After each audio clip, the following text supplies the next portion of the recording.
My phone vibrates against my desk, the screen flashing with a series of fraud alerts from my platinum card. $35,000. My coffee mug slips from my fingers, shattering against the polished surface of my desk. Hot liquid seeps into the project files I'd just finished, 3 weeks of work ruined in an instant. No, no, no, I whisper, frantically dabbing at the spreading stain with a handful of tissues. But it's useless. Just like the birthday I'm spending alone at my design firm in downtown Denver, working late again because deadlines wait for no one, not even 29-year-old women whose families have forgotten what day it is. I abandon the soggy mess and stare at my phone. The charges are from Snowmass Lodge in Aspen, of those places where a bottle of water costs more than an entire meal anywhere else. The same resort where my sister June mentioned she'd be networking this weekend. My hands shake as I dial my parents' number. Mom answers on the 4th ring, her voice casual, as if we'd spoken just yesterday instead of a week ago when I'd transferred another $3,000 into their account. Lydia, honey, is something wrong? It's awfully late. There's $35,000 in charges on my platinum card from Snowmass Lodge. My voice sounds strange, hollow. Did someone steal my card? A pause. Then Dad's voice joins in. They've put me on speaker. Now, Lydia, don't get worked up. June needed a little treat. She's been working so hard looking for the right opportunity. The room tilts sideways. You gave June my credit card? Just as a small treat, Mom repeats, her voice soothing in that way that's always made me doubt my own reactions. She's networking with some very important people. 18 months ago, I moved my design workspace into my childhood bedroom. Dad's business had collapsed under a mountain of debt, and the family home, the one with the hand-carved banister and the kitchen where Mom taught me to bake snickerdoodles, was weeks away from foreclosure. I'd stepped in, became the mortgage guarantor, moved back home to save on rent. It's temporary, Dad had promised, his hand on my shoulder, just until I get back on my feet. Temporary stretched into permanent. My 70-hour work weeks covered the $12,500 monthly expenses, while my parents praised June's aggressive job hunting. Sunday dinners became my responsibility too, cooking through exhaustion while June scrolled through her phone, occasionally showing Mom pictures of places she'd like to vacation someday. Last month, I confronted Mom about the empty pantry. I gave you $4,000 for groceries 3 weeks ago, I said, staring at the bare shelves. Mom didn't look up from her magazine. Prices are up, dear. Your sister needs proper nutrition for job interviews. My hands had stopped trembling then, just as they stopped trembling now. A strange calm settles over me as I pull up my banking statements. There's $3,800 in charges at Whole Foods and Bristol Farms this month alone. I say, my voice steady. What exactly is June eating? Dad clears his throat. Now, Lydia, you know women are better with the shopping. Your mother handles all that. The unspoken implication hangs in the air. Don't question. Don't look too closely. Don't disrupt our comfortable arrangement. But I'm the mortgage guarantor. If my credit is ruined, we all lose the house. I look down at the banking app still open on my phone, scrolling through transaction after transaction. Something catches my eye, a charge at Nordstrom that matches a designer handbag I've seen somewhere before. Then I remember, June posted a photo on Instagram last week. Treating myself, the caption read. I'd assumed it was a knockoff. Across the room, Mom shifts in her chair, and I glimpse the edge of a familiar-looking bag partially hidden behind her seat. The same pale pink leather, the same gold hardware. Lydia? Are you still there? Dad's voice breaks through my thoughts. I need to go, I say quietly. My desk is covered in coffee and I have a presentation tomorrow. I hang up before they can respond, before they can offer the excuses I know by heart. The fraud alerts continue to light up my phone, each one a betrayal from the people who should have protected me.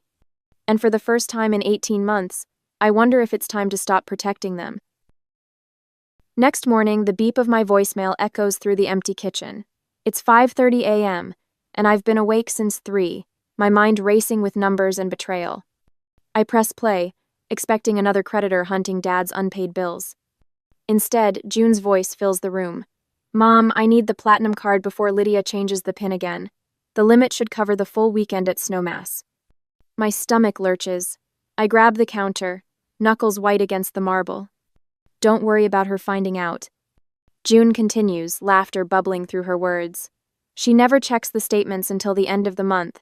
By then, I'll have made some connections that could really help all of us. Dad's voice rumbles in the background. Tell her we'll leave it in the usual spot. I sink onto the bottom stair, the cold wood pressing against my thighs. The nausea intensifies as June adds, remember last time she freaked about the Nordstrom charges? God, she acts like we're stealing, as if she doesn't owe us after everything you guys did raising her. Mom's voice clearer now. She's always been so uptight about money. Not like you, sweetheart. The message ends. My hand trembles as I press play on the next one, recorded just 2 days ago. Got the card, June says. The room is amazing. You guys should see the view of the mountains from here. The betrayal wraps around my chest like a vice. Not a mistake, not an impulse. A coordinated plan by all three of them. When I confront them 3 hours later, they're already waiting at the kitchen table. June's voice emerges from Dad's phone on speaker, the tinny sound of her ordering room service in the background. Just some fresh berries, the avocado toast with the poached eggs, and a mimosa, she tells someone before addressing us. Lydia, you're overreacting. It's family money. I remain standing while they lounge in their chairs. Mom sips her coffee, avoiding my eyes. Tell her, Dad. June prompts through the speaker. Dad clears his throat. Look, Lydia, we're in a bit of a situation. Our cards are maxed out too. There was no other option. No other option? The words escape through clenched teeth. Well, there's also the tax lien. Dad adjusts his reading glasses, a nervous tell I recognize from childhood. I meant to tell you. The IRS filed it last month. That's why I needed the extra $4,000. Mom reaches for my hand. I pull away. And I've been giving June a little of the grocery money each week, she admits, her voice soft. She needed professional clothes for interviews. June sighs through the speaker. It's family money anyway. Don't be so uptight. Dad waves his hand dismissively. You'll make more next month. You always do. The realization hits me with stunning clarity. I haven't been a daughter to them for 18 months. I've been an ATM. My job requires a credit check every 6 months. I say, my voice steadier than I feel. If my score drops because of this debt, I could lose my security clearance. I could lose everything. You're being dramatic, June says. I hear ice clinking in a glass. The interest alone on $35,000 would wipe out my emergency fund. I continue. Did any of you think about that? Mom studies her coffee cup. We assumed you'd just pay it off. And if I don't? June's tone sharpens. Then I'll come to your precious design firm and tell everyone how you abandoned your family. How would that look to your fancy clients? June, Dad warns, but there's no real reprimand in his voice. If we lose the house, it would be on you, Mom adds quietly, after everything we've done for you. I walk to Dad's office without responding. The filing cabinet in the corner contains every important family document, organized by my father back when he ran a legitimate business. I find what I'm looking for in the third drawer. The deed to the house, transferred to my name 18 months ago when Dad faced the tax lien, a fact they've apparently forgotten. As I hold the deed papers in my hands that night, I wonder if I should confront them immediately with this leverage, or develop a more comprehensive plan. Immediate confrontation might stop the bleeding, but patience might allow me to secure my future once and for all. What would you do when the family that should protect you becomes the threat you need protection from? June returns from Aspen with a tan that cost more than my first car. She tosses her designer luggage in the foyer and announces she's hosting a homecoming dinner tonight. I already picked up groceries, she says, waving my credit card statement in my face like a trophy. The least you can do is show up on time. I stand in the kitchen doorway that evening, watching my parents fawn over June's overcooked pasta and watery sauce. The table groans under bottles of wine that match the ones I'd bookmarked for a client project, bottles I can't afford for myself but apparently fund for my sister's dinner parties. My stomach growls. I haven't eaten since yesterday. The grocery money I transferred to the family account last week disappeared into whatever feast June is presenting tonight. Each bite they take feels like another dollar being sucked from my account. Lydia, honey, sit down, Mom says, not looking up from her heaping plate. June has exciting news. June straightens, tossing her hair back.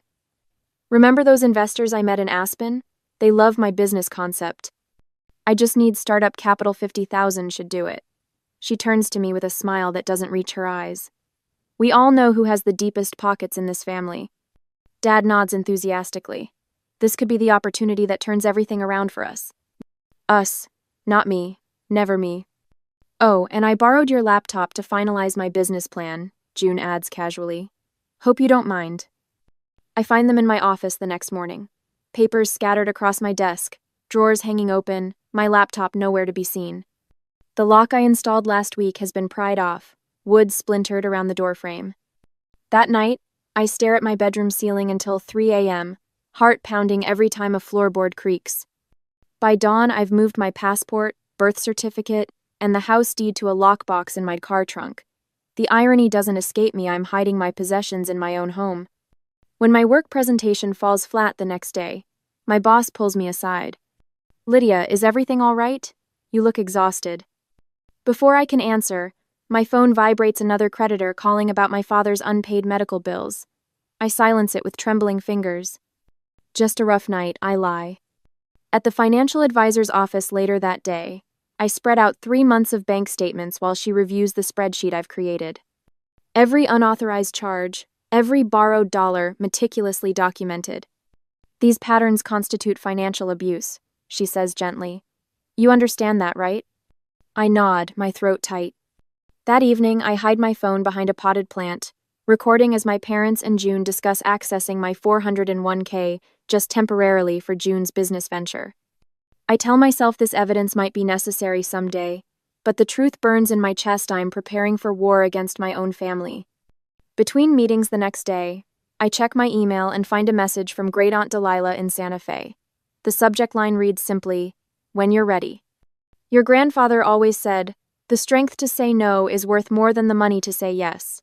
I have staff housing above my bistro. Call me when you're ready. That evening, I find Dad in his workshop, sanding a coffee table that looks identical to the 3 others gathering dust in the corner. No one wants handcrafted furniture when IKEA exists, but he refuses to adapt his business model just like he refuses to acknowledge reality in every other aspect of his life. Dad, we need to talk about the credit cards. He doesn't look up. Family supports each other no matter what. That's what makes us family. The words hit a switch inside me, illuminating years of manipulation. Support goes both ways, I say, my voice steadier than I expected. What I've been giving isn't support, it's surrender. His sander stills. What's that supposed to mean? It means I know about the quitclaim deed. His face pales as he sets down his tools. That was just a temporary legal maneuver, to protect us from the tax lien. To protect you? I correct him. And now it protects me. In that moment, standing among the sawdust and failed projects, I realize my worth isn't measured by what I provide to my family. It never was. Later that night, Aunt Delilah emails detailed employment contracts for all 3 family member server positions at her bistro, with staff housing included. Her terms are clear. Actual work for actual pay. No handouts. They'll resist structure and accountability, she writes. But that's exactly what they need. Her follow-up call comes as I'm researching the housing market in our neighborhood. They broke your trust, she says when I express doubts about my plan. You don't owe them a warning. The next morning, I book 3 one-way tickets to Santa Fe using June's dormant credit card, the one she forgot she had when claiming poverty. The real estate developer who's been eyeing our property for years answers on the first ring. Still interested in the Churchill Heights location, I ask? Absolutely. All cash offer, as discussed. 3 days later, I stand in the driveway watching my family pile into Dad's car for what they think is a bonding weekend at a mountain resort, me birthday gift to them. The house keys feel heavy in my palm, the signed listing agreement tucked in my pocket. As their taillights disappear around the corner, I take out my phone and call the realtor. They're gone, bring the sign. Later that day, the house feels different with them gone. Quieter, certainly, but there's something else in absence of weight I hadn't realized I'd been carrying. I move through each room with purpose, my footsteps echoing against hardwood floors that have supported 3 generations of Carringtons. In my childhood bedroom, the one I'd surrendered to my design business 18 months ago, I pull open drawers and methodically remove my possessions. Each item goes into labeled boxes: clothing, design materials, personal. My phone buzzes with texts from June asking if I've seen her favorite scarf. I silence it without responding. The vintage roll-top desk that once belonged to my grandfather yields old bank statements and receipts. I photograph each one, creating a digital record of my financial history with the family. When I find the jewelry box containing my grandmother's pearl earrings, the ones Mom borrowed last Christmas, I secure it in my purse rather than the moving boxes. By noon, I've changed the locks. The locksmith raises an eyebrow when I explain the situation. Family troubles? He asks, handing me the new keys. Family solutions, I correct him. While he's still loading his tools into his van, my phone rings. It's Sandra, the realtor I contacted yesterday. Lydia, you won't believe this. I've already received a full-price offer.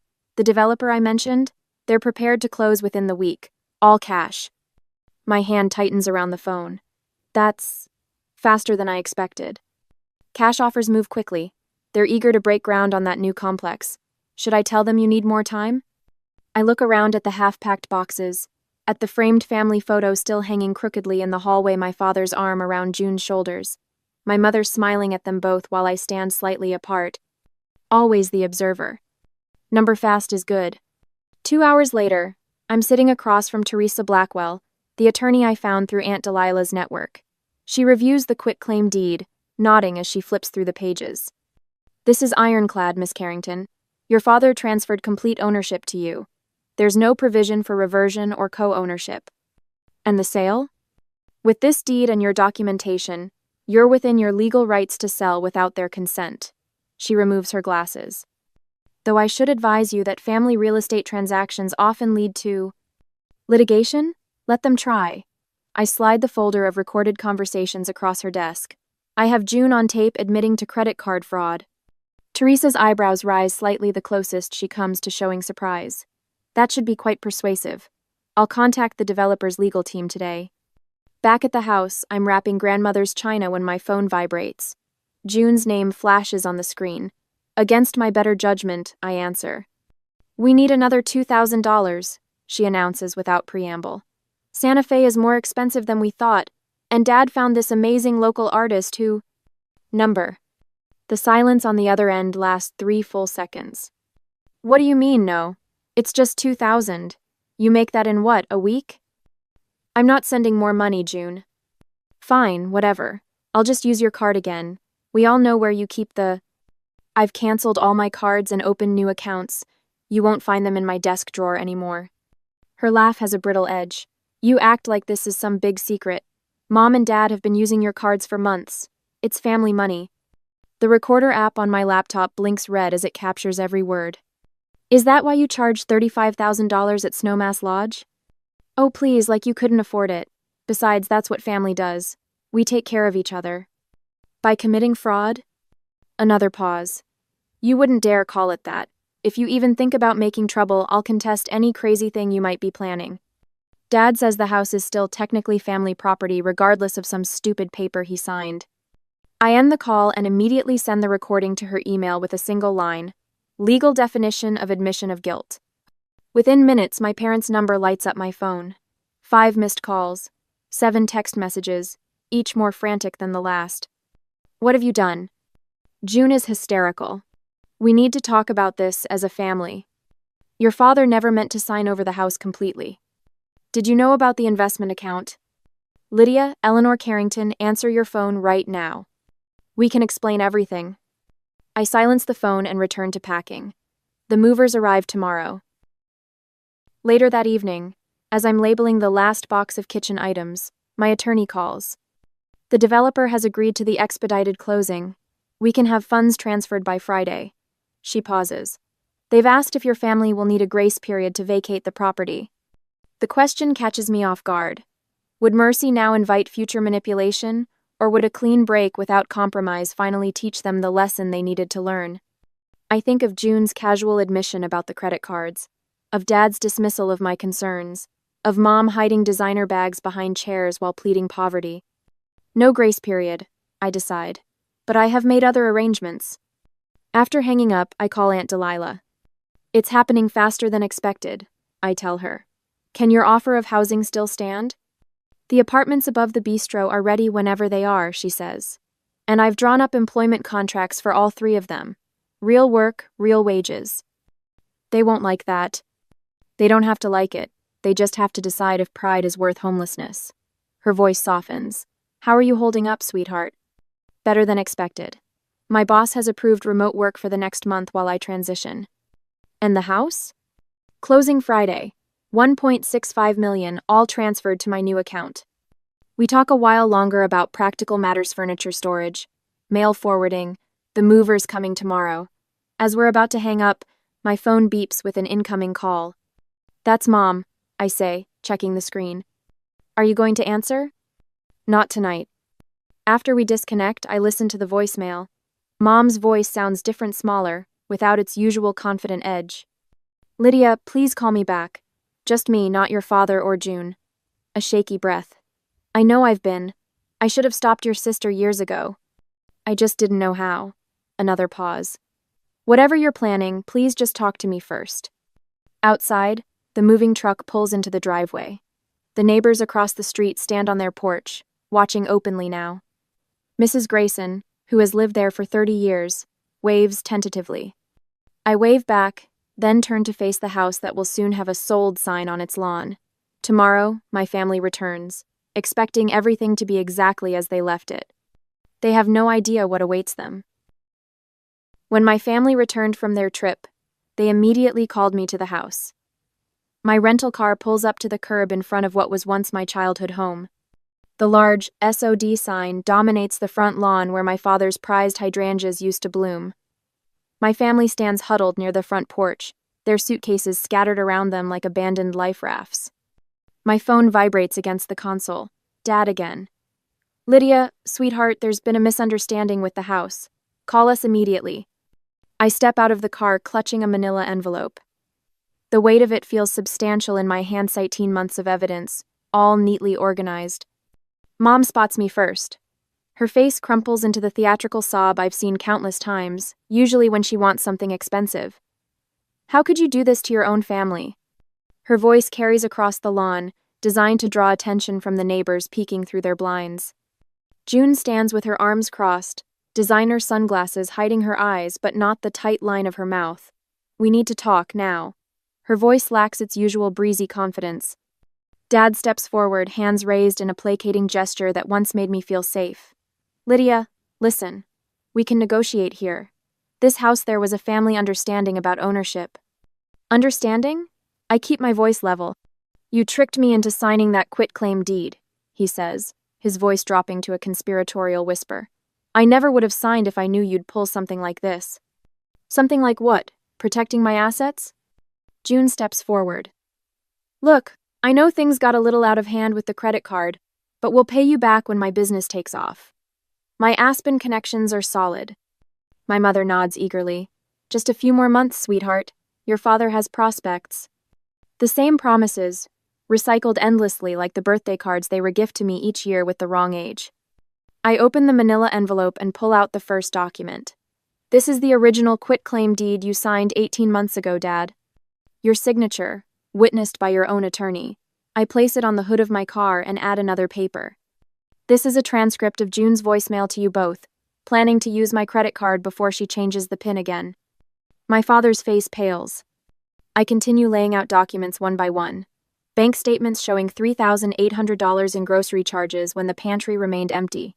Credit card bills with June's Aspen charges highlighted. Tax lien notices you hid from me while I paid the mortgage. Now, Lydia, my father starts, but his voice lacks conviction. The house sale is final. The proceeds have covered your tax lien, my maxed-out credit cards, and 18 months of supporting 3 adults. I pull out 3 plane tickets. Aunt Delilah has housing and jobs waiting for you in Santa Fe. Here are your tickets for tomorrow morning. June snatches the ticket from my hand, then freezes as she examines it. This was charged to my credit card. You had no right. The same right you had to use mine. I reply. The difference is, I recorded you admitting to fraud, which means you can either accept these tickets or explain to the police why you stole $35,000. From my briefcase, I withdraw 3 identical folders and hand one to each family member. These are invoices detailing everything I've paid for since moving back home. Mom flips through the pages, her face flushing darker with each turn. We're your parents. You can't charge us for raising you. This starts 18 months ago, when I became the parent. I say, my voice carrying across the lawn. Before that is free. Neighbors have abandoned all pretense of not watching. Mrs. Henderson waters the same patch of grass she's been standing by for 10 minutes. Rent at market rate for the master bedroom you took over while I slept in my childhood twin bed. I continue. Groceries, utilities, property taxes, car insurance for vehicles I don't drive, clothing allowances, June's spa days. June tries to walk away, her heels stabbing into the soft grass. I wouldn't leave if I were you, I call after her. The credit card debt is legally in your name now. I have the transfer documentation right here. She stops, her shoulders rigid. You have two choices? I say, gesturing toward the tickets on the hood of my car. Accept Aunt Delilah's offer or figure it out yourselves, but you won't be figuring it out with my money anymore. Dad looks at Mom, a silent communication passing between them. For the first time, I recognize it for what it is, not the romantic telepathy I once imagined, but the conniving of co-conspirators. I slide back into my car and watch through the windshield as reality settles over them.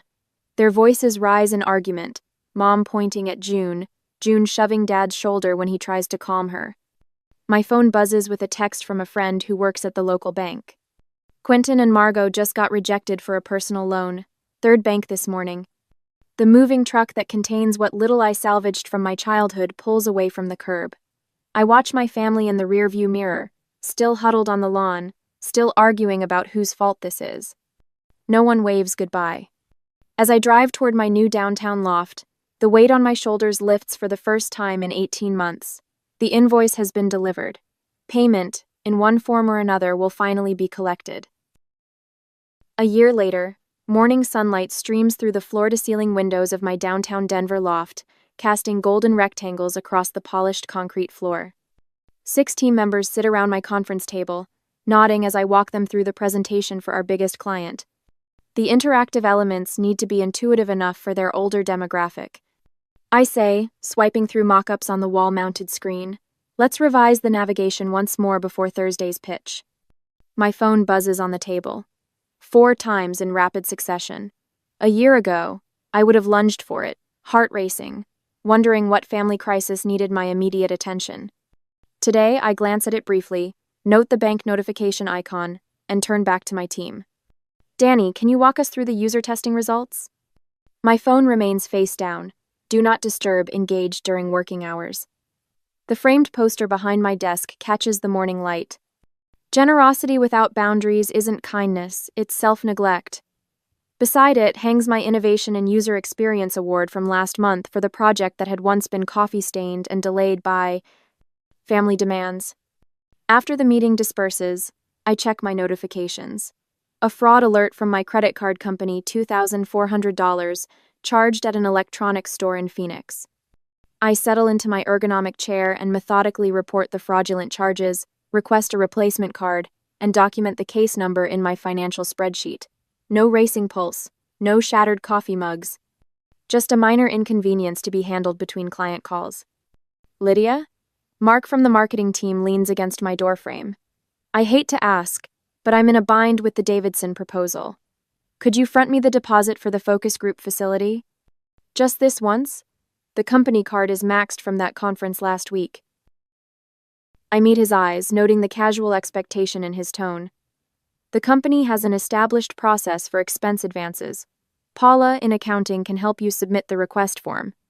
But that takes 3 days and I need it today. Then you should have planned accordingly. The words come easily now, without guilt or second guessing. I'd be happy to help you prioritize the timeline if the focus group needs rescheduling. He blinks, surprised at the boundary, then nods. Yeah, okay, thanks anyway. I recognize entitlement so quickly now, spotting the familiar patterns in colleagues, clients, even potential dates. The clarity feels like a superpower. Saturday afternoon finds me at Aunt Delilah's Bistro in Santa Fe. Through the kitchen window, I spot my father expediting orders while my mother arranges fresh flowers on the tables. June emerges from the back, carrying trays with practiced efficiency. Later, Delilah and I share dinner on her apartment balcony overlooking the plaza. She raises her wine glass to drawing lines in the sand and standing behind them. I clink my glass against hers, savoring the cool Chardonnay. I couldn't have done it without you. Nonsense. Delilah's eyes crinkle at the corners. Your grandfather would have done exactly the same thing. That backbone of yours is pure Carrington steel. When I return to Denver on Sunday, a certified letter waits in my mailbox. Inside is an envelope containing $4,000 in crisp hundreds and a handwritten note from June. Lydia, this is this month's payment. I'll send the same amount monthly until it's repaid. You were right. Real respect comes from earning your way, not taking someone else's. Mom and Dad started counseling last week. Things are different here. Maybe someday they will be between us too. June. I carry the cash to my home office and add it to my future home fund rather than depositing it into my checking account. As I file June's first repayment, I wonder if some relationships can only heal after they're broken completely and rebuilt from scratch. Is it better to forgive family who've hurt you once they've faced consequences? Or is maintaining distance the only way to ensure the cycle doesn't begin again? My key card barely registers in the apartment door when my phone buzzes with a notification about unusual weather patterns. Rain in Austin during October, just what I need after 14 hours debugging security protocols. I push into my condo, kick off my heels, and drop my laptop bag on the kitchen counter. The burgundy blazer I selected this morning now feels like a straitjacket after a day of boardroom presentations. The digital clock on my microwave blinks 8:37 p.m. Too late for a proper dinner, too early to justify ice cream for a meal. I settle on reheating yesterday's lasagna when my doorbell chimes. Who on earth? I mutter, padding across the hardwood floor in my stockinged feet. Through the peephole, raindrops distort the view, but I recognize her instantly. My stomach plummets to my toes.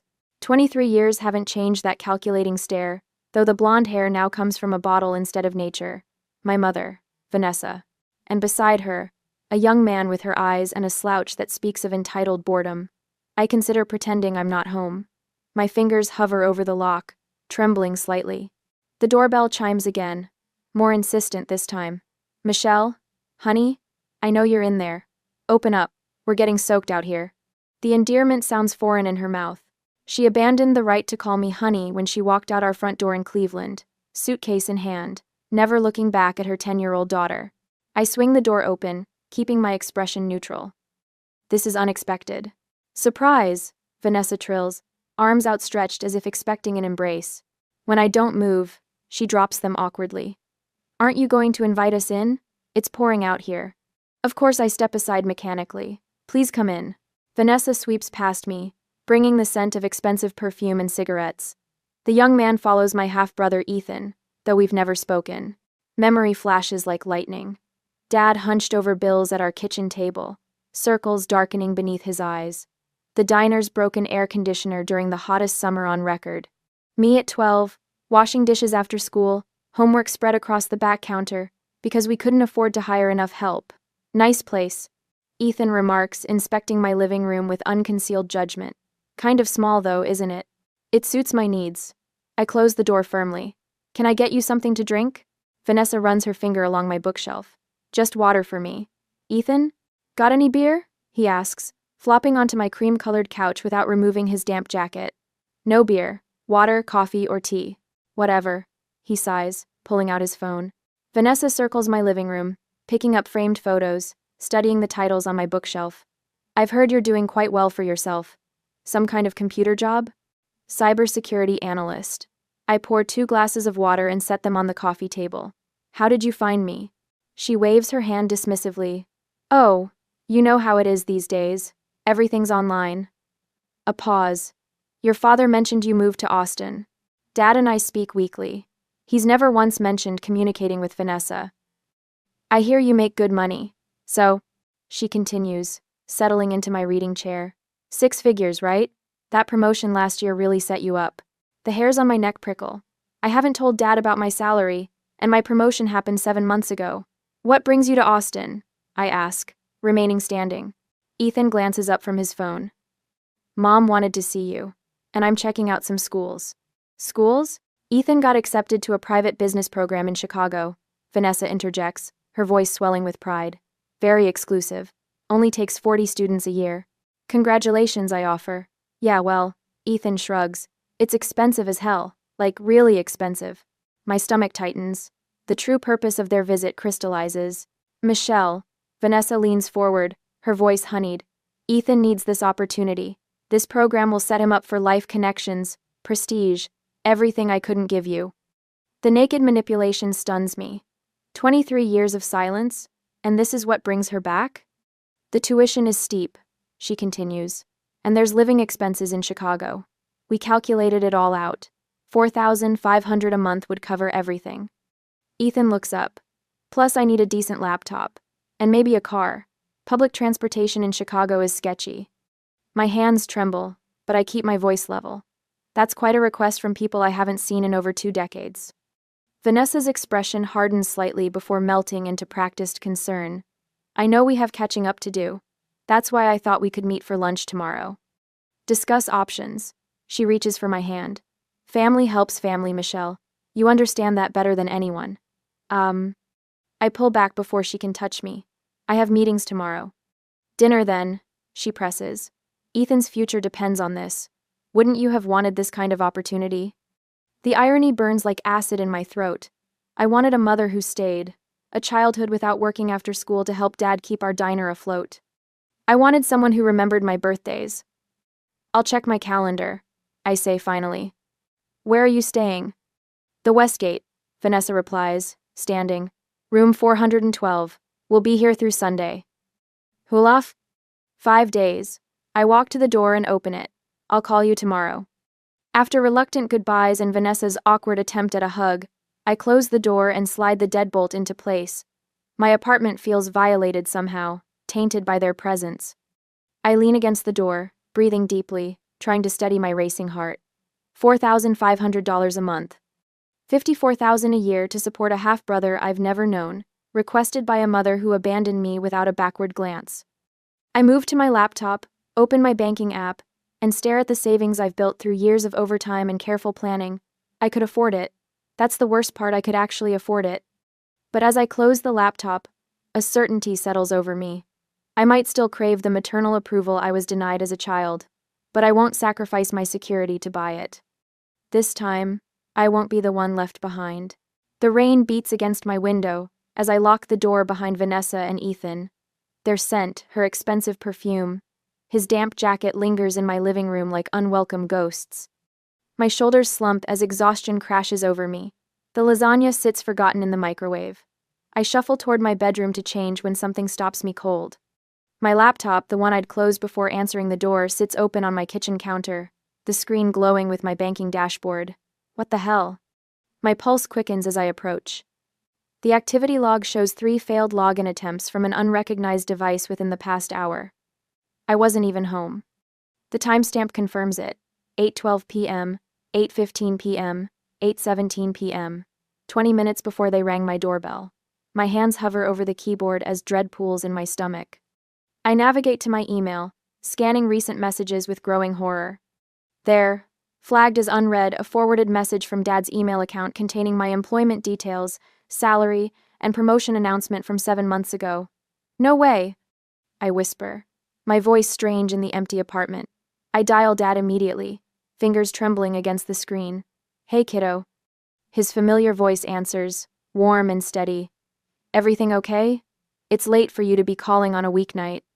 Dad, has anyone been in your email recently? Specifically, have you sent any messages about my job to Vanessa? His pause tells me everything. No, but, he clears his throat. I got a notification last month about a password reset I didn't request. Changed it right away, figured it was just one of those security things. My stomach knots tighter. Dad, Vanessa and Ethan are in Austin. They showed up at my door tonight asking for money. Lots of money. What? His voice sharpens. Michelle, I haven't spoken to that woman since she left. Not once in 23 years. I sink into a kitchen chair, suddenly lightheaded.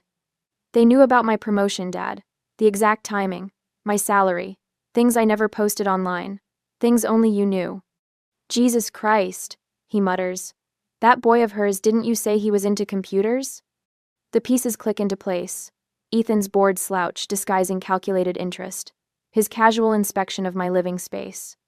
His immediate demand for a decent laptop on top of the $4,500 monthly payments. I need to check something, I tell Dad, putting him on speaker. I open my security settings, scroll through recent login locations. 3 unknown IP addresses appear, all tracking back to Cleveland hotels from 3 weeks ago. They've been planning this, I say, half to myself. They didn't just happen to be in Austin. They came specifically for me, for my money. Dad's heavy sigh fills the line. What do you need from me, kiddo? The question breaks through the fog of shock. I straighten in my chair, something shifting inside me. The trembling in my hands steadies as I reach for a notebook and pen. Everything you can remember about the password reset notification. Dates, times, any unusual emails you might have received before or after. While Dad speaks, I document every detail in neat, precise handwriting. The same methodology I use when tracking security vulnerabilities at work. My training kicks in. Identify the breach, assess the damage, secure the perimeter. I'll call you back tomorrow. I promise, Dad. And Dad, don't respond if she contacts you. After hanging up, I brew a strong pot of coffee and settle at the kitchen table. The storm outside intensifies, but inside, a strange calm descends. I create a folder labeled Vanessa and Ethan and begin methodically cataloging evidence, screenshots of login attempts, timestamps, my father's testimony. My phone buzzes with a text from my coworker, Jenna. How'd the board presentation go? Ready for happy hour tomorrow? My fingers hover over the screen before I type, rain check, family emergency. But I could use your advice. Your brother's a lawyer, right? Anyone he recommends for privacy issues? Her response comes quickly. Martin Keller, tough as nails. Want his number? A soft knock at my door startles me. Through the peephole, I see Mrs. Wilson, my elderly neighbor, clutching her robe closed at her throat. I'm sorry to bother you so late, dear, she says when I open the door. But I saw that woman checking your mailbox this afternoon. Didn't think much of it until I saw her come back with that young man. Thought you should know. Thought you should know. My blood chills. Checking my mailbox? You're sure? Mrs. Wilson nods firmly. Around 4, tall blonde woman, very well dressed. Tried the handle first, then peeked through your windows. I thank her, promising to be vigilant, and lock the door behind me. Another piece of evidence for my growing file. My phone chimes with a bank security alert. Unusual login attempt detected. Please verify account access. I call the number on the back of my credit card rather than clicking any links. The security representative confirms 3 additional attempts within the past hour, all from a hotel IP address in Austin. The Westgate. By midnight, I've changed every password I own, updated all security questions, and added 2-factor authentication to each account. I've frozen my credit, alerted my company's IT department, and scheduled a meeting with Martin Keller for tomorrow morning. Outside, the storm gradually subsides. I stand at my kitchen window, watching raindrops trace paths down the glass.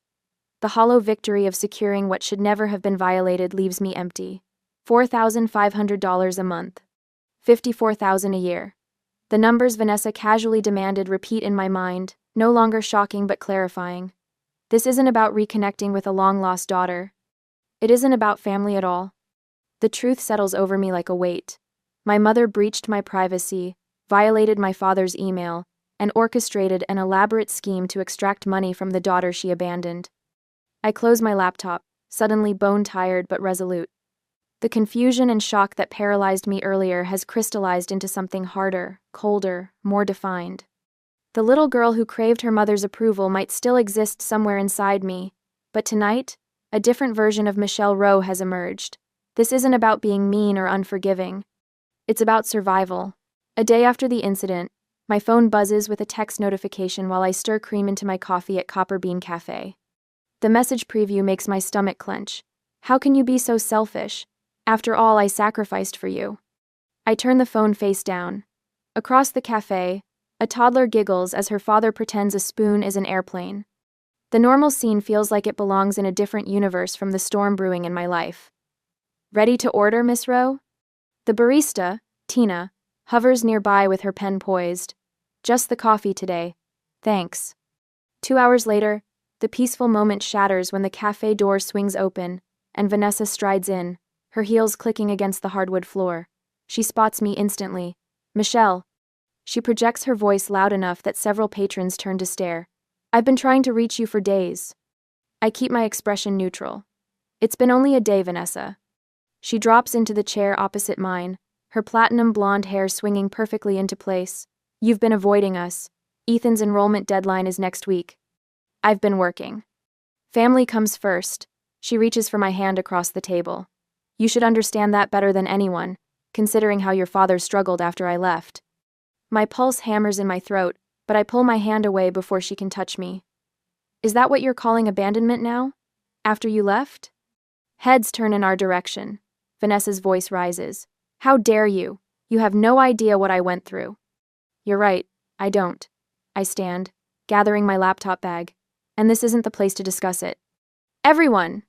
Vanessa announces to the now silent cafe. My daughter makes 6 figures at her fancy tech job, but she won't help her own brother go to college. What kind of person refuses to help family? Heat floods my face. The barista shoots me a sympathetic glance. We're done here, I say quietly, walking toward the door. Behind me, Vanessa calls, You ungrateful child. You should be thankful I gave you life. I don't turn back. That afternoon, while checking my email, I discover Vanessa has taken the fight public. A social media post tags distant relatives. Heartbroken that my daughter has forgotten where she came from. Success changes people. Ungrateful children. Broken family. Everything's a media post to be. Within the hour, my phone lights up with calls from relatives I haven't spoken to in years, all of them armed with Vanessa's manipulated version of events. Aunt Patty's voice quavers when I finally answer. Michelle, honey, your mother's devastated. Surely you can spare something for Ethan? Did she mention she abandoned me at 10? Or that she hasn't called me in 23 years until she wanted money? My voice sounds steadier than I feel. Well, no. But I need to go, Aunt Patty. Take care. I block 3 numbers before my phone buzzes with a text from Ethan. Mom's crying because of you. Man up and do the right thing. $4,500 isn't shit to you. I need this now. My finger hovers over the block button when a new idea strikes me. Instead, I screenshot the message and save it to a folder on my desktop labeled Documentation. The following morning, I sit across from Martin Keller in his downtown law office. Despite the early hour, his charcoal suit looks freshly pressed, and his salt and pepper beard is neatly trimmed. So, he says, reviewing my notes, your estranged mother and half-brother want nearly $60,000 annually, with no legal obligation for repayment. That's right. And they've escalated to public harassment and attempted guilt manipulation. Yes. I push the folder across his desk. I've documented everything: texts, calls, social media posts. Martin nods approvingly. Smart move. Most people make the mistake of deleting evidence when they're upset. I'm a data analyst. Evidence is what I do. Have you considered a restraining order? The question startles me. Isn't that extreme? Isn't that extreme? Michelle, Martin leans forward. They're not just asking for money. They've attempted unauthorized access to your accounts. That's criminal. My phone buzzes with another text. Ethan again. We know where you work. Think your fancy tech company wants this drama? I show Martin the message. That, he says, is textbook harassment. After leaving Martin's office, I drive straight to Best Buy and purchase a new doorbell camera and window sensors. That evening, while installing them, my neighbor Mrs. Wilson stops by with a plate of snickerdoodles. Saw you putting in that security system, she says, eyeing the empty packaging. Everything okay? Just being cautious, I reply, accepting the cookies. That night, I make 2 more calls, one to schedule an appointment with Dr. Helen Drew, a therapist specializing in family trauma, and another to my father. Dad, can you come to Austin this weekend? I could use some support.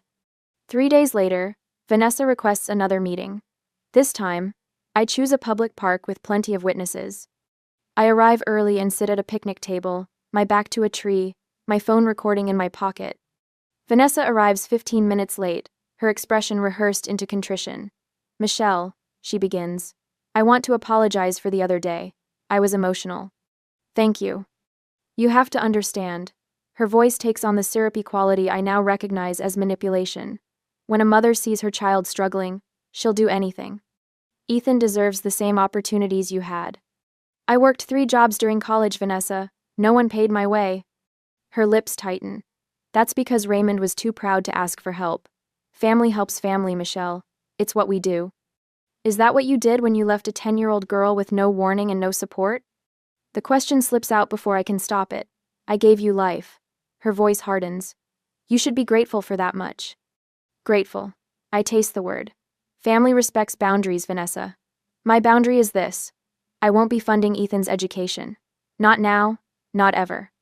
After everything I've done. What exactly have you done? I stand up. Name one thing you've done for me in 23 years. She stutters, then abruptly gathers her purse. I won't sit here and be attacked by my own daughter. You'll regret this selfishness. That evening, my doorbell rings. Through the new security camera, I see my father's familiar pickup truck in the visitor parking spot. He hugs me tight when I open the door, the scent of Old Spice and diner coffee enveloping me. Your mother always did have a talent for creating hurricanes wherever she went, he says, setting his duffel bag by the couch. I'm handling it. I know you are, he smiles, the crinkles around his eyes deepening. You get that from me, not her. I just figured you shouldn't have to handle it alone. Later that night, my phone pings with a bank security alert.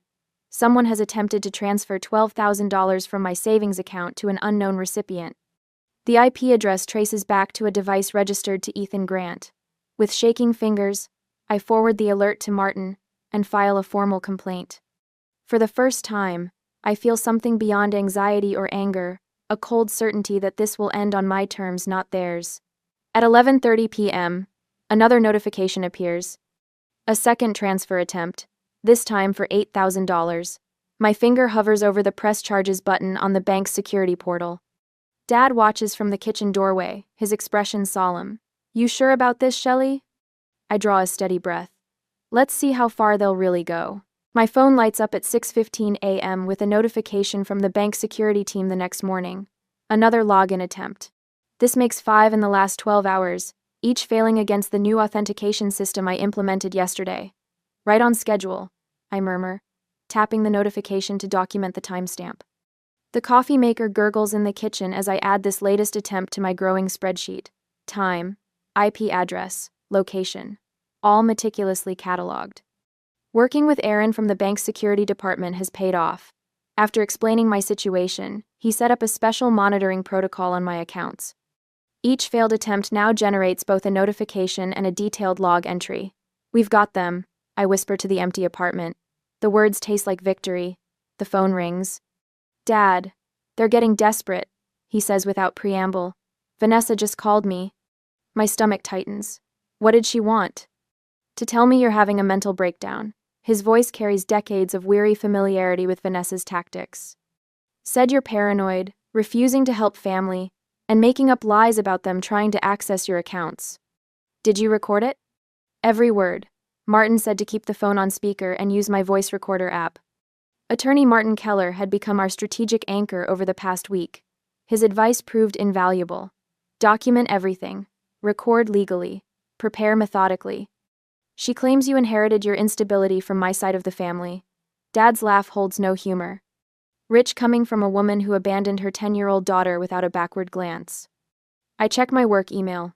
3 new security alerts. Ethan tried accessing my company account last night. Jesus, Michelle. Can they arrest him for that? Our security team is building a case. I scroll through the technical report our IT director forwarded. They traced the attempts to a coffee shop near the Westgate. Stupid kid didn't even use a VPN. The doorbell chimes, startling me. Through the peephole, I see Mrs. Wilson from next door holding a plate covered with aluminum foil. Thought you might need some real food, she says when I open the door.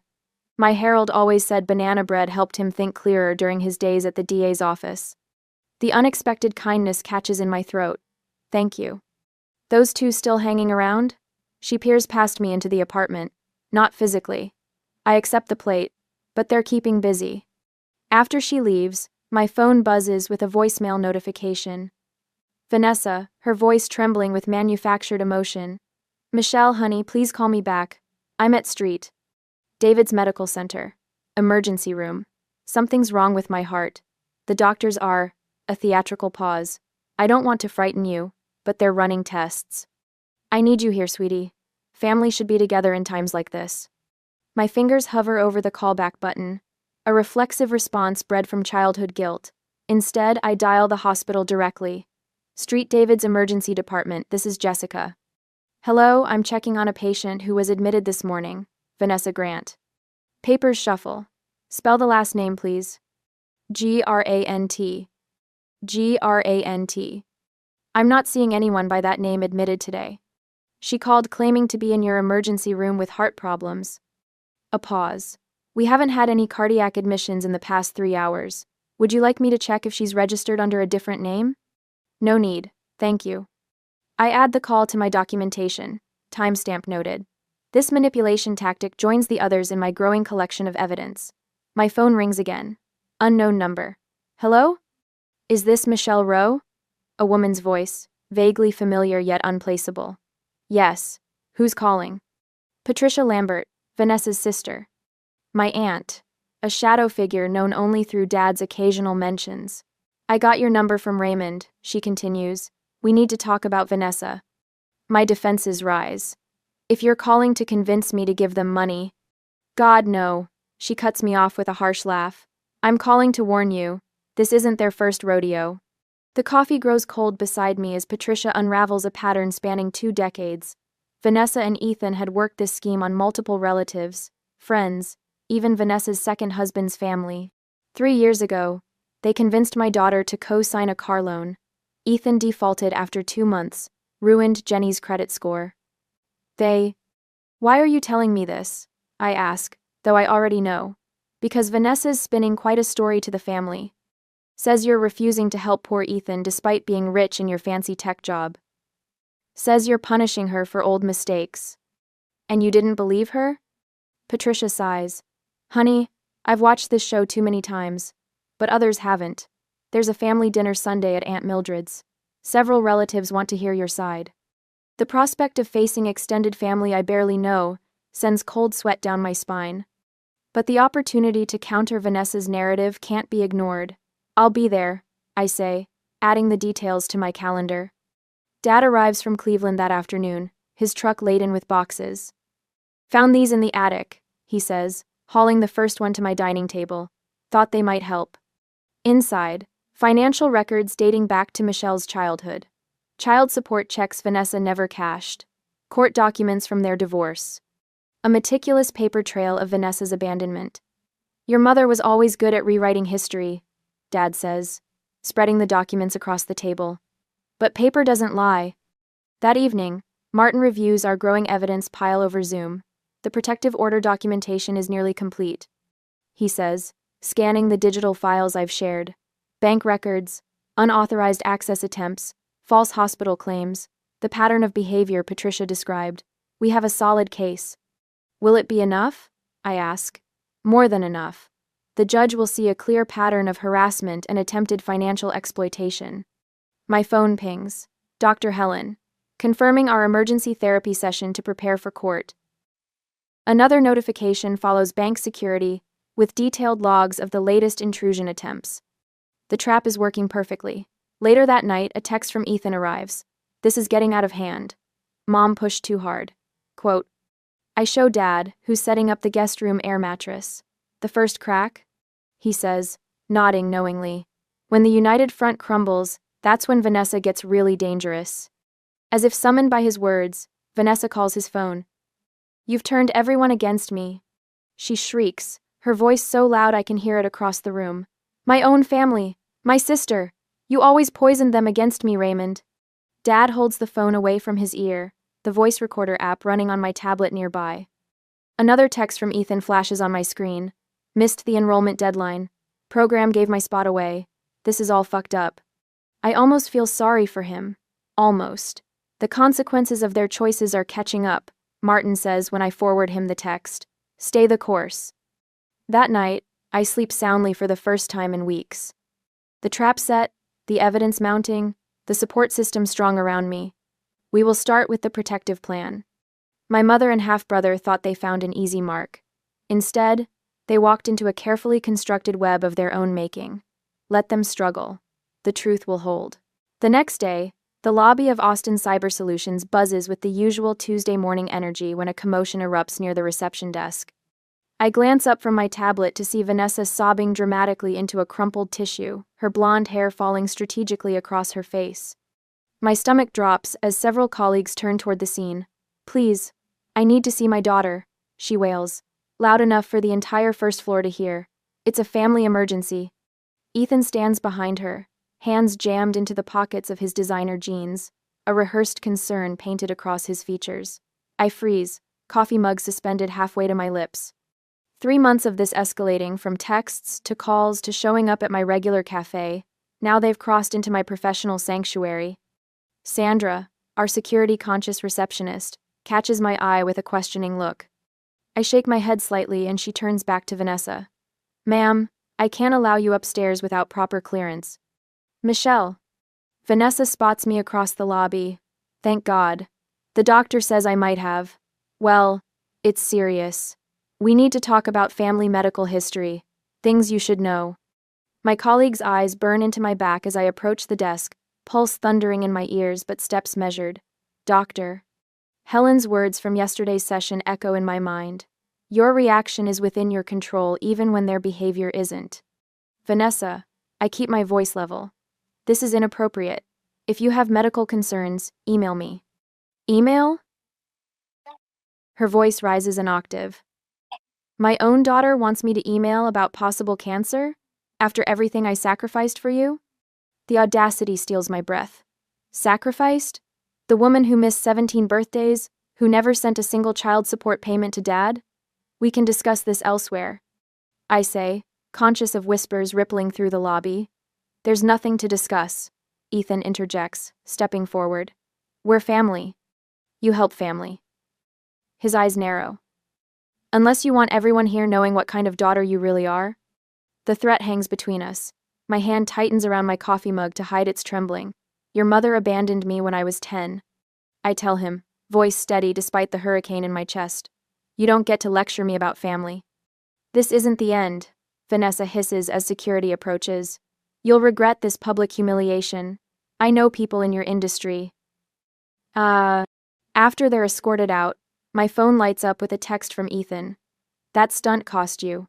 HR gets anonymous tips about family drama affecting work performance all the time. One payment fixes everything. That evening, curled on my couch, I stare at the binder Martin prepared for tomorrow's hearing. Inside lies every text, email, bank alert, and security notification from the past 3 months, a paper trail of systematic harassment. My fingers trace the edge of the protective order application. Dad calls just after 9. You ready for tomorrow, pumpkin? His voice, warm and steady as always, grounds me. I think so. Martin says we have enough evidence for the judge to grant the order. I'll be there, front row. He pauses. You know, when your mom left, I thought it was my biggest failure not giving you a complete family. But watching you stand up for yourself now, I couldn't be prouder of the woman you've become. A lump forms in my throat. Thanks, Dad. Get some sleep. Tomorrow we finish this. The next day, the county courthouse looms like a fortress of beige stone and bureaucracy. I grip the handle of my documentation binder so tightly my knuckles blanch. Martin meets us at the entrance, his silver hair catching the morning sunlight. Remember, he says as we navigate security, let me present the evidence methodically. Judge Williams appreciates organization. Dad squeezes my shoulder. You've got this. Courtroom 4. Smells of lemon polish and nervous sweat. Vanessa and Ethan sit on the opposite side, both dressed in subdued colors, a calculated visual transformation from their usual flash. Vanessa's red-rimmed eyes and Ethan's uncharacteristic suit scream respectability. When Judge Williams enters, the room stills. She's a small woman with steel-gray hair and piercing eyes that miss nothing. Case number 2025CV4872, Roe versus Roe and Grant, the bailiff announces. The proceedings blur until Martin calls me to testify. As I approach the stand, Vanessa's eyes lock onto mine, a predator's gaze calculating weakness. I place my hand on the Bible, swear to tell the truth, and face the courtroom. My voice barely wavers as I recount the night Vanessa reappeared in my life after 23 years, how she inspected my home with calculating eyes before demanding thousands for Ethan's education. And after you declined to provide financial support, what happened? Martin asks. They escalated. I detail the unauthorized bank access attempts, the mailbox tampering, the public confrontations. Miss Rowe, submit Exhibit D. Martin instructs. I pass forward printouts of text exchanges between Vanessa and Ethan, obtained legally through a subpoena after multiple reports to the police. If we push hard enough, she'll pay just to make us go away. Everyone has a breaking point, Vanessa had written. Ethan's reply, already tried her accounts again, new security, maybe threaten her job instead? Martin continues, methodically presenting each piece of evidence, screenshots of failed login attempts traced to Ethan's devices, recordings of Vanessa's increasingly manipulative voicemails, security footage from my building showing them attempting entry without permission, and most recently, Martin prompts. Yesterday they appeared at my workplace, created a scene in the lobby, and then threatened to file complaints with HR if I didn't pay them. And if Vanessa's attorney attempts to paint her as a misunderstood mother seeking reconciliation, but the evidence forms an irrefutable pattern. When Ethan takes the stand, his testimony contradicts Vanessa's on key points about their intentions. Judge Williams reviews the final bank security report, showing 17 attempted access incidents from 3 different devices registered to Ethan.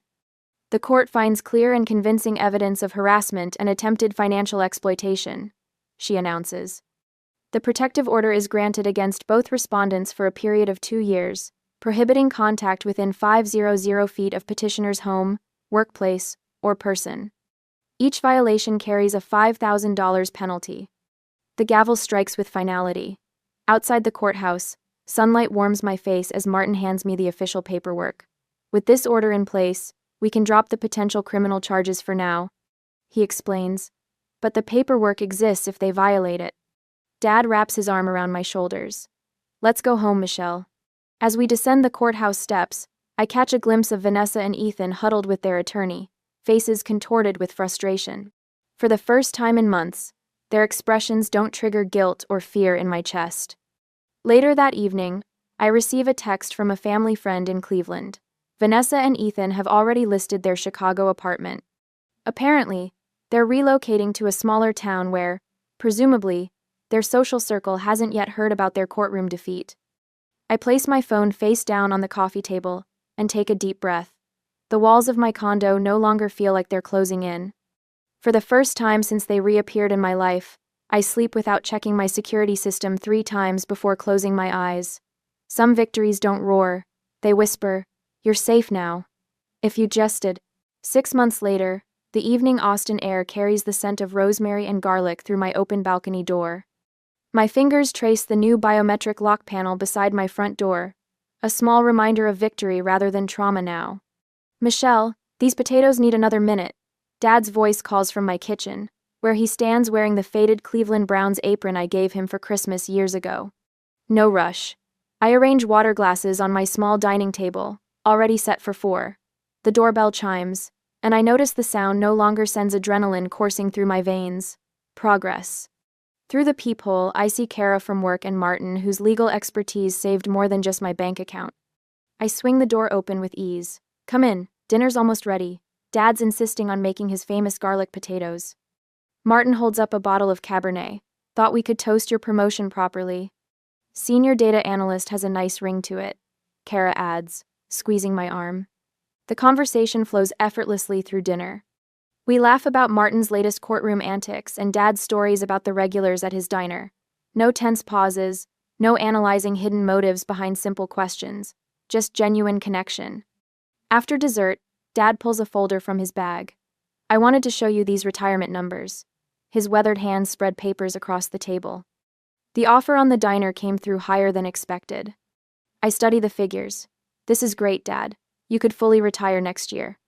Semi-retirement, he corrects. Still planning to consult with the new owners 3 days a week. Smart move. I pull out my own folder. I've set up the monthly transfer we talked about, $600, direct deposit to your account. No more, no less. Dad nods, understanding the boundary. For years, I'd sent money haphazardly whenever guilt struck, often overextending myself. Now we have structure, clarity. That's more than generous, Mickey. His childhood nickname for me brings warmth rather than obligation. Later, after our guests leave, Dad helps me load the dishwasher. Dr. Helen thinks I've made real progress. I mention casually, "You seem lighter," he agrees. Less burdened. I wrote something in my journal last night that finally made sense. I lean against the counter. Love doesn't require sacrifice of self. Dad pauses, a plate in midair. Took me 60 years to learn that. The next morning, I make calls to 3 local high schools about expanding my mentorship program for young women in STEM. What began with 2 hesitant students has grown to 15. I donate 10% of my income to their scholarship fund, not from guilt, but purpose. We'd love to have you speak next month. The guidance counselor says, these girls need to hear from someone who's overcome obstacles, not just succeeded. I'd be honored. The words come easily now. I'm no longer ashamed of my story or afraid it defines me. That evening, I stand on my balcony watching the sunset paint the Austin skyline in amber and rose. My phone buzzes with a text from Vanessa. I'm in town next week. Can we meet? 6 months ago, this message would have sent me spiraling. Now, I consider it thoughtfully before typing. I'm not ready, but I wish you well. When you're ready to demonstrate change through actions rather than words, let me know. I set the phone down, feeling neither vindictive nor guilty, just at peace with my decision. Back inside, I open my journal and write the final entry in this chapter of my life. Blood doesn't guarantee loyalty. Sometimes the bravest thing you can do for your family is protect yourself. The family we choose often heals the wounds left by the family we're born into.